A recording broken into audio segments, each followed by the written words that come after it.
Good morning. आज हम लोग एक ऐसे एडिटोरियल के बारे में पढ़ने वाले हैं जो कॉमन है और सब आप इसके बारे में जानते भी होंगे।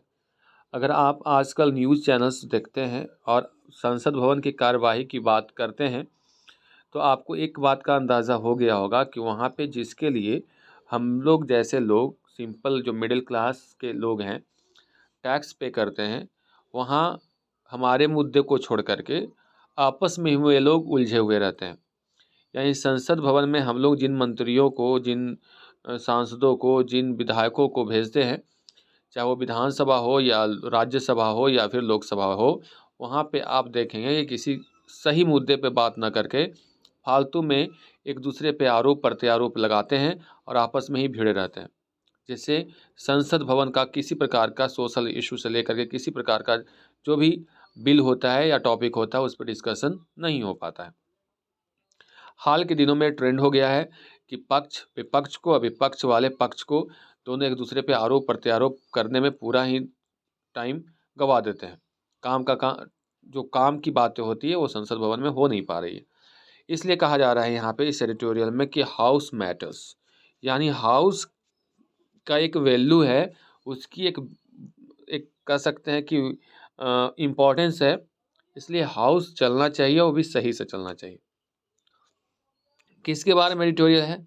On the log jam. Log jam का मतलब होता है जो गतिरोध है पार्लियामेंट में, आपस में जो तू मैं हो रही है, मतलब गतिरोध उत्पन्न करना, उसके बारे में है। यानी जो पार्लियामेंट में जो कार्यवाही नहीं अच्छी तरह से चल पाती है, हमेशा झगड़ा होता है या फिर तू मैं होता है, उसके बारे में कहा जा रहा है।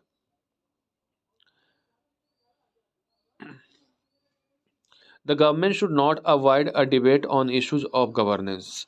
सरकार को भी चाहिए कि उस डिबेट को अवॉइड नहीं करना चाहिए जो कि गवर्नेंस के इशू पे है।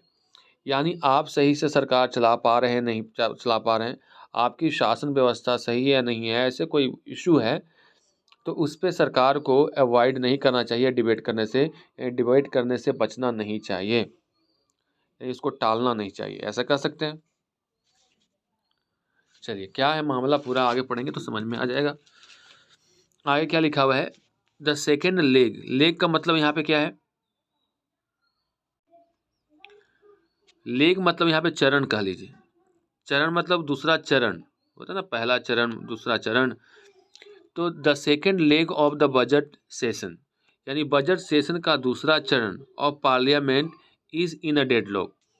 जो पार्लियामेंट में बजट सेशन का जो दूसरा सत्र है या दूसरा चरण है वो क्या है?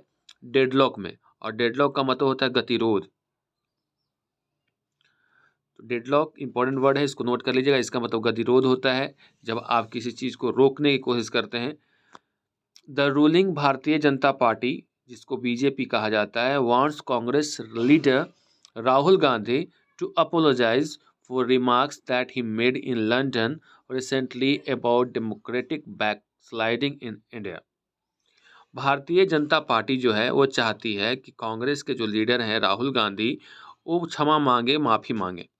किस लिए भाई? तो जो उन्होंने टिप्पणी की थी, रिमार्क्स की थी, कब?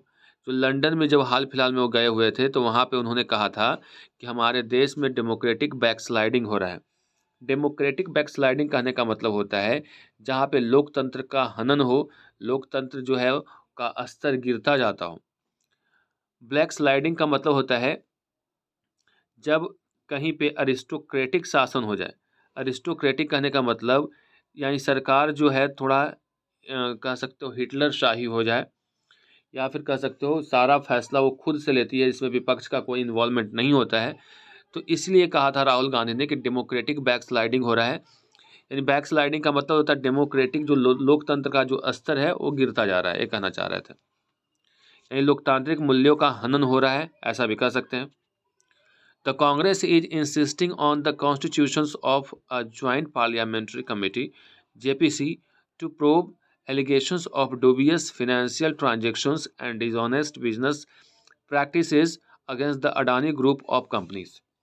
एक तरफ भारतीय जनता पार्टी राहुल गांधी के बयान को लेकर के हंगामा कर रही है, क्योंकि राहुल गांधी के ऊपर आरोप ये लगाया जा रहा है कि लंदन में जा कर के उन्होंने भारत की बुराई की और यहाँ के जो डेमोक्रेटिक व्यवस्था है, यानी कह सकते हैं कि लोकतंत्रात्मक व्यवस्था है या लोकतांत्रिक जो मूल्य हैं, उनके बारे में कहा कि वो दिन पे दिन गिरता जा रहा है, स्तर गिरता जा रहा है लोकतंत्र का।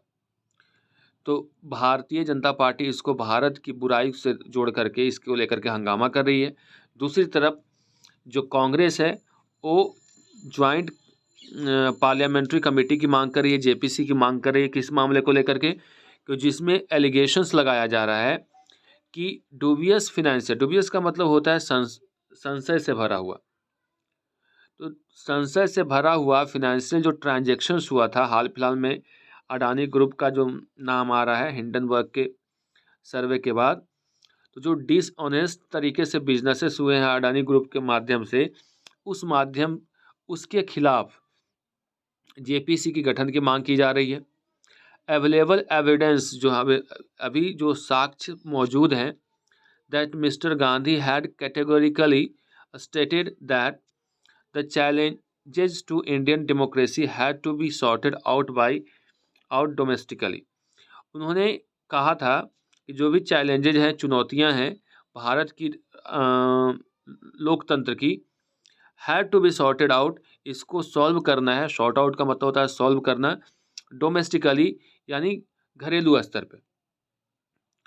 And ruled out any role for foreign forces, और उन्होंने कहा था कि इसमें किसी प्रकार के फॉरेन फोर्सेज की ज़रूरत नहीं है। यानी राहुल गांधी का जो बयान है उसमें कहा जा रहा है या कहा गया है कि भारत की जो लोकतांत्रिक मूल्यों का हनन हुआ है, या जो भी हमारे इंडियन डेमोक्रेसी के मार्ग में जो बाधाएं हैं, चैलेंजेज हैं, चुनौतियां हैं, उसको घरेलू स्तर पे डील किया जाएगा, उसको सॉर्ट आउट किया जाएगा।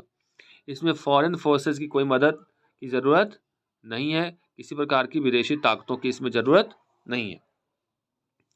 With the Indian diaspora expanding, कह रहा है कि भारत में जो प्रवासी लोग हैं, यानी भारतीय जो प्रवासी लोग हैं दूसरे देशों में रह रहे हैं, वो क्या कर रहा है? बढ़ता जा रहा है। द रिपल इफेक्ट्स का मतलब होता है इसका जो दूरगामी प्रभाव होता है, रिपल इफेक्ट्स। तो भारत में जो रिपल इफेक्ट्स है politics in India are inevitable. Inevitable जिसको टाला न जा सके, इसको अटल कहता है। यानी जो पॉलिटिक्स है भारत की, वो अटल है, जिसको टाला नहीं जा सकता है। Beyond the country geographical boundaries, और कंट्री के जो हमारा बाउंड्रीज है, जोग्राफिकल बाउंड्रीज, उससे ऊपर। यानी कहने का मतलब होता है कि हमारे देश में प्रवासी जो लोग हैं, दूसरे देशों में जाकर के रह रहे हैं, तो जो डायस्पोरा हैं उनकी संख्या बढ़ती जा रही है, और उसका असर ये होता है कि हम लोग क्या करते हैं कि अपने देश से बाहर भी जा कर के भारत के बारे में, भारत के पॉलिटिक्स के बारे में डिस्कस करना पसंद करते हैं, क्योंकि उसका रिपल इफेक्ट्स होता है, आने वाले चुनाव में दूरगामी प्रभाव होता है। इसलिए मोदी जी भी कहीं जाते हैं तो अप्रवासी भारतीयों को संबोधित करते हैं। उसी प्रकार राहुल गांधी भी गए, क्योंकि इसकी संख्या काफ़ी है विदेशों में हमारे यहाँ। In fact the BJP has long believed, अगर सच्चाई में देखें तो BJP has long believed in cultural nationalism. BJP लंबे समय से इस बात में विश्वास रखती है कि कल्चर के साथ राष्ट्रीयता हो, which is not contained with in the geography of India. ये जो नेशनलिज्म केवल हमारे देश के अंदर में बंद करके न रह जाए, विदेशों में जो हमारे लोग रह रहे हैं उनके बीच में भी हो। Mister Modi have discussed national politics before audiences around the world, और मिस्टर मोदी भी ऐसा करते हैं कि जब भी वो अलग अलग देशों की यात्रा करते हैं तो वहाँ पे वहाँ के ऑडियंसेस को एड्रेस करते हैं, यानी पूरे वर्ल्ड में जहाँ भी जाते हैं वहाँ पे करते हैं। राहुल गांधी भी कर रहे हैं, तो क्या बुराई है? A democracy that does not allow criticism, यानी वैसा डेमोक्रेसी जिसमें क्रिटिसिज्म के लिए अगर कोई जगह नहीं है, इंक्लूडिंग ऑफ डेमोक्रेसी इटसेल्फ, और उसमें डेमोक्रेसी खुद भी क्यों ना हो, is a contradiction to the terms. यानी डेमोक्रेसी का मतलब ही होता है लोकतंत्र, और लोकतंत्र का मतलब होता है उदार। यानी यहाँ पे क्रिटिसिज्म को वेलकम किया जाता है, अगर कोई आलोचना करता है तो उसको वेलकम किया जाता है। डेमोक्रेसी में जनता का शासन, और जनता इसमें क्या करती है? मालिक होती है, और जनता ही जो सरकार के खिलाफ अगर कुछ बोलना हो तो बोल सकती है। तो डेमोक्रेसी का मतलब ही अगर ये आलोचना है, आलोचना को अगर स्वीकार नहीं करते हैं तो फिर डेमोक्रेसी किस बात की? वही बात यहाँ पे कही जा रही है। Mister Gandhi has not been able to speak in parliament and explain his remarks. Rahul Gandhi parliament में नहीं बोल पाए और अपने जो टिप्पणी के बारे में वो एक्सप्लेन नहीं कर पाए। मीनवाइल वहीं BJP member has initiated a process to terminate mister Gandhi's Lok Sabha membership. वहीं बीजेपी के एक मेंबर ने कहा कि राहुल गांधी को यहाँ से बेदखल यानी टर्मिनेट कर दिया जाए मेंबरशिप से लोकसभा के। It is an ill advised move, एक तरह से बेवकूफ़ी भरा यानी कह सकते हो कि गलत एडवाइस है। एंड इफ़ कैरिड आउट, अगर इसको पालन किया जाता है, विल फर्दर एम्पलीफाई मतलब बढ़ा देगा the fears of a democratic deficit in India. अगर ऐसा होता है, राहुल गांधी को अगर उनके मेंबरशिप से टर्मिनेट किया जाता है, तो ये हमारे डेमोक्रेसी को सच में डेफिसिट यानी एक तरह से घाटे में लेके चला जाएगा। ये डर है, यानी ये गलत एडवाइस बीजेपी लीडर के द्वारा दिया गया है। In their clamour for apology by mister Gandhi, उनका जो कोलाहल, क्लैमर का मतलब होता है शोर शराबा, कोलाहल, तो उनका जो माफ़ी मांगने के लिए बीजेपी की मांग जो है राहुल गांधी से कि माफ़ी मांगे। BJP ministers are also evading questions regarding government patronage of the Adani group. तो ऐसा करके यानी बार बार गांधी जी नहीं, राहुल गांधी को ये कह करके कि आप माफ़ी मांगिए, माफ़ी मांगिए, ऐसा करके बीजेपी के जो मिनिस्टर्स हैं जो क्वेश्चंस है उसको इवेड कर रहे हैं। इवेड का मतलब होता है बचने का प्रयास करना, यानी जो सही क्वेश्चन उठाया जा रहा है कि गवर्नमेंट क्यों, पैट्रोनेज का मतलब होता है संरक्षण देना, तो अडानी ग्रुप को संरक्षण क्यों दे रही है, इस मुद्दे पे जवाब न दे करके वहाँ पे राहुल गांधी के मुद्दे को उठा करके जवाब देने से बचना चाह रही है। The Congress has been seeking answers from the government, जो कांग्रेस है वो डिमांड कर रही है, सवाल पूछ रही है, आंसर मांग रही है सरकार से, उत्तर चाह रही है on the links between public sector life insurance corporation of India and state bank of India with the Adani group, कि LIC का और SBI का किस रूप में अडानी के ग्रुप के साथ संबंध है, वो बतलाने की बात कर रही है, पूछ रही है। The BJP and the government have been silent on the serious issue of governance that spans the government and the public and private sectors। और बीजेपी जो है और उसकी जो सरकार है वो इस सीरियस इशू पे मौन है, चुप है। एक गवर्नेंस का मामला है that Spence the government and the public private sector, यानी गवर्नमेंट और public private and private sector में क्या क्या संबंध है, कैसे विस्तारित है, इसका मामला है, फिर भी सरकार चुप है। आर्बिट्ररीनेस का मतलब होता है मनमाने मनमौजी तरीके से कोई काम करना, वो आर्बिट्ररीज कहलाता है। तो जो आर्बिट्ररीनेस इन डिसीजन मेकिंग, यानी जो मनमाना है, मनमौजी है अपना कोई भी फैसला लेने में। Following by a lack of accountability, इसमें followed by a lack of accountability. Accountability का मतलब क्या होता है, जब आप रिस्पॉन्सिबिलिटी लेते हैं तो इसमें रिस्पॉन्सिबिलिटी जवाबदेही की कमी है। अमाउंट्स टू गवर्नेंस फेल्यूर, इसका मतलब ये होता है कि गवर्नेंस फेल है, इफ़ नॉट कॉलूजन। ठीक है, तो अगर किसी प्रकार का अगर यूनाइटेड नहीं है तो क्या है, फेल है। The government, the Rajya Sabha chairman and Lok Sabha speaker should work with the opposition for a discussion on the issue arising out of Adani controversy. जो लोकसभा राज्यसभा के जो चेयरमैन हैं, राज्यसभा के चेयरमैन कौन होते हैं, उपराष्ट्रपति, और अभी धनखड़ हैं, और लोकसभा के जो स्पीकर हैं ओम बिरला, दोनों को अपोजिशन के साथ काम करना चाहिए। और इस मुद्दे पे जो कि एक इम्पॉर्टेंट इशू है, जो कि अडानी कंट्रोवर्सी से उठा है, अडानी के जो कंट्रोवर्सी है, विवाद से उठा हुआ है, उस पर बहस होनी चाहिए, उस पर बात होनी चाहिए, उस पर डिस्कशन होनी चाहिए। Coming clean is essential in maintaining the governments credibility, सरकार चाहती है कि उसकी क्रेडिबिलिटी बनी रहे, विश्वसनीयता बनी रहे। क्रेडिबिलिटी का मतलब होता है विश्वसनीयता, सरकार की विश्वसनीयता बनी रहे, तो उसको they will have to come clean, उसको साफ सुथरे छवि के साथ बाहर निकलना पड़ेगा। अगर उनके ऊपर आरोप लगते हैं तो उसका आंसर देना होगा और प्रूव भी करना होगा। The regulatory environment and private sector, there have been presidents of JPC in cases of financial scandals. पहले भी कई बार जेपीसी का गठन हुआ है फाइनेंशियल स्कैंडल के मामले में।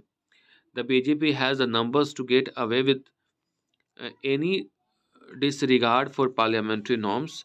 बीजेपी हैज़ नंबर्स, बीजेपी के पास क्या है, नंबर्स है, यानी आंकड़ों में अगर देखें तो बीजेपी आगे है और किसी भी पार्लियामेंट्री नॉर्म्स को डिसरिगार्ड कर देती है, मतलब उसको वैल्यू नहीं देती है, पालन नहीं करती है। But it should rise above that temptation, लेकिन अब इसको क्या होना चाहिए कि उस जो लालसा है, इच्छा है, उससे ऊपर उठना होगा। And evolve as a true party of governance, और अपने आप को इस तौर पे बढ़ाना होगा जो कि एक गवर्नेंस के लिए सही पार्टी है। Parliament has a role to play in fixing accountability. Parliament का क्या रोल होता है कि जो भी अकाउंटेबिलिटी है, आपका जवाबदेही है, उसको इंश्योर करना, फिक्स करना। यानी पार्लियामेंट का जो रोल है वो क्या है कि जो आपकी अकाउंटेबिलिटी है उसको फिक्स करना। And BJP should not avoid it, BJP को इसको अवॉइड नहीं करना चाहिए, टालना नहीं चाहिए। And betray a new level of executive impunity, और एक जो नए लेवल का इम्प्यूनिटी है एग्जीक्यूटिव के मामले में, लापरवाही है, उसको बढ़ाना नहीं चाहिए, यानी उसको धोखा नहीं देना चाहिए।